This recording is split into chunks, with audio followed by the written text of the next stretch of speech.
Hello guys, നമ്മുടെ അമ്മയ്ക്ക് ഏറ്റവും ഇഷ്ടപ്പെട്ട ഒരു കറിയിലൊന്നാണ് ചില്ലി ഗോബി കേട്ടോ. അപ്പോൾ ഇതെങ്ങനെ ഉണ്ടാക്കണമെന്ന് നമുക്കൊന്ന് കണ്ടു നോക്കാം. എന്തായാലും തലയിരിക്കുമ്പോൾ പാലാടണ്ടല്ലോ, അമ്മ തന്നെ ഇതിൻ്റെ പ്രിപ്പറേഷൻ തുടങ്ങട്ടെ. ഇത് കോളിഫ്ലവർ ഒന്ന് പതിയെ ചൂടുവെള്ളത്തിട്ട് വേവിച്ചതിന് ശേഷം ഞാനത് ഊറ്റിയിട്ട് 10 മിനിറ്റ് ഫ്രിഡ്ജിൽ വെച്ചു.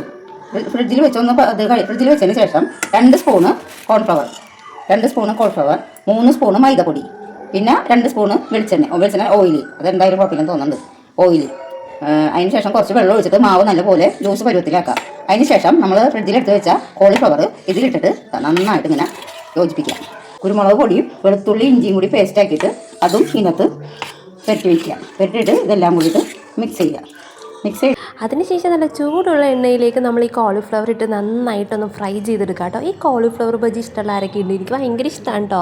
ഈ ഉത്സവത്തിനും അതേപോലെ പള്ളിപ്പെരുന്നാളിനൊക്കെ പോകുമ്പോൾ ഇത് കാണുമ്പോൾ എനിക്ക് കൊതിയാവും. ചേട്ടനോട് നിർബന്ധം പിടിച്ചിട്ടാണ് കേട്ടോ വാങ്ങുന്നത്. ചേട്ടൻ ആ സംഭവം ഇഷ്ടമല്ല വാങ്ങിച്ച് കഴിയുന്നത്.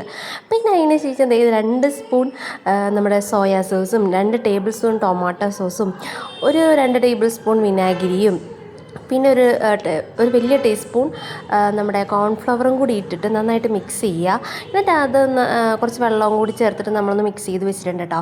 അപ്പോൾ എൻ്റെ വക ചപ്പാത്തിയാണ്, ഞാനിവിടെ ചപ്പാത്തി ഉണ്ടാക്കിക്കൊണ്ടിരിക്കുകയാണ്. അപ്പോൾ അമ്മ ഇവിടെ കോളിഫ്ലവറിനോടുള്ള മൽപ്പിടുത്തമാണെങ്കിൽ ഞാനിവിടെ ചപ്പാത്തിയും കൂടി ഇട്ടിട്ടുള്ള സ്റ്റണ്ട് നടന്നുകൊണ്ടിരിക്കുകയാണ് ഗൈസ്. അപ്പോൾ പിന്നെ അത് കഴിഞ്ഞിട്ട് നമ്മുടെ ജിഞ്ചറും ഗാർലിക്കൊക്കെ ചെറുതായിട്ട് അരിഞ്ഞ് വെച്ചിട്ടുണ്ട്. പിന്നെ അതേപോലെ നമ്മുടെ പച്ചമുളകും കൂടി ഇട്ടിട്ട് നന്നായിട്ടൊന്ന് വഴറ്റിയെടുക്കുക കേട്ടോ. അപ്പോൾ അതിൻ്റെ കളറൊന്ന് മാറി വരുമ്പോഴത്തേക്ക് നമുക്ക് ക്യാപ്സിക്കം അതിലേക്ക് ആഡ് ചെയ്ത് കൊടുക്കാം. ഈ ക്യാപ്സിക്കം ആഡ് ചെയ്ത് കൊടുക്കുമ്പോഴത്തേക്ക് നമ്മുടെ കറിക്ക് വേറൊരു ടേസ്റ്റാണല്ലോ. ഈ ക്രീം പീസ് കടലക്കറി പോലെയുള്ള അതിലൊക്കെ ചെറുതായിട്ടൊന്ന് കട്ട് ചെയ്ത് ക്യാപ്സിക്കം ഇട്ട് നോക്കിക്കുക, നമ്മുടെ ടേസ്റ്റ് തന്നെ അങ്ങ് മാറും. എപ്പോഴും ഒരേ ടൈപ്പിൽ കടലക്കറിയൊക്കെ കഴിക്കുന്നുണ്ടെങ്കിൽ ഇങ്ങനെ ഒന്ന് ചെയ്ത് നോക്കിക്കുക, വേറൊരു ടേസ്റ്റ് കിട്ടും കേട്ടോ. അപ്പോൾ നമ്മുടെ കറിയിലേക്ക് തിരിച്ച് വരാം. അപ്പോൾ നമുക്ക് കുറച്ച് അതിലേക്ക് സവോള ഇങ്ങനെ സ്ലൈസ് ആക്കിയിട്ട് ഈ ഒരു കനത്തിൽ അരിഞ്ഞിട്ട് അതും ആഡ് ചെയ്ത് കൊടുത്തിട്ടുണ്ട്. അതൊന്ന് വഴണ്ട് വന്നപ്പോഴത്തേക്കും നമ്മൾ കാശ്മീരി ചില്ലിയും അതുപോലെ നേരത്തെ കലക്കി വെച്ച ഒരു ഇതില്ലേ അതും കൂടി ഇതിലേക്ക് ആഡ് ചെയ്ത് കൊടുത്തിട്ടുണ്ട്.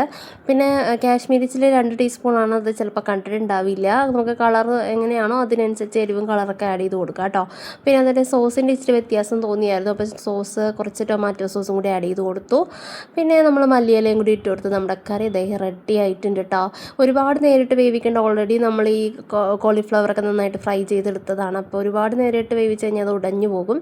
പിന്നെ അത് കഴിഞ്ഞിട്ട് നമ്മൾ ചപ്പാത്തി നമ്മുടെ ചില്ലി ഗോപിയും കൂടി നമ്മൾ വെച്ചിട്ട് ഞാനും അമ്മയും കൂടി ഫുഡ് കഴിക്കാൻ വേണ്ടി പോകണം. നല്ല അസൽ ഏലക്ക ഇട്ട് ചായയും കൂടി ആയപ്പോൾ സംഭവം കളറായിട്ടോ, നല്ല ടേസ്റ്റ് ഉണ്ടായിരുന്നു. എനിക്ക് ഭയങ്കരമായിട്ട് ഇഷ്ടപ്പെട്ടു കേട്ടോ.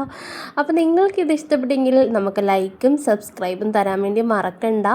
നമ്മുടെ ചാനൽ ഒന്ന് സബ്സ്ക്രൈബ് ചെയ്തേക്കൂ. ഇത്രേ ഉള്ളൂ. Tata, bye bye.